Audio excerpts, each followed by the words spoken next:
আজকে আমি ছাগলকে নিয়ে চলে গেলাম হসপিটালে। কোন হসপিটালে গেছি দেখতে হলে ভিডিওর সাথে থাকুন। আসসালামু আলাইকুম everyone, welcome back to my another video.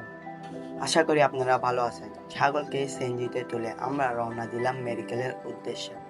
এবং সিএনজিতে ওঠার পর দেখলাম বাইরের আবহাওয়া অনেক সুন্দর ছিল, ঝিরিঝিরি বৃষ্টি পড়ছিল। আর আমরা চলে যাচ্ছি চট্টগ্রাম ভেটেরিনারি বিশ্ববিদ্যালয়ে। এই হসপিটালটি ওখানে অবস্থিত। এবং আপনাদের কোনো পশু পাখি বা বিলাই, ছাগল, কুকুর যদি অসুস্থ থাকে আপনারা এই মেডিকেলে নিয়ে আসতে পারেন। এই হসপিটালে ফ্রি চিকিৎসা করে। এবং আপনাদের সাথে কথা বলতে বলতে আমরা অবশেষে পৌঁছে গেলাম হসপিটালে। তারপরে আমরা আমাদের ছাগলকে সিএনজি থেকে নামাই, ঢুকলাম হসপিটাল। এই হসপিটালে ভিডিও করা অ্যালাউ ছিল না, তাই জন্য এখানে বেশি ভিডিও করতে পারি নাই।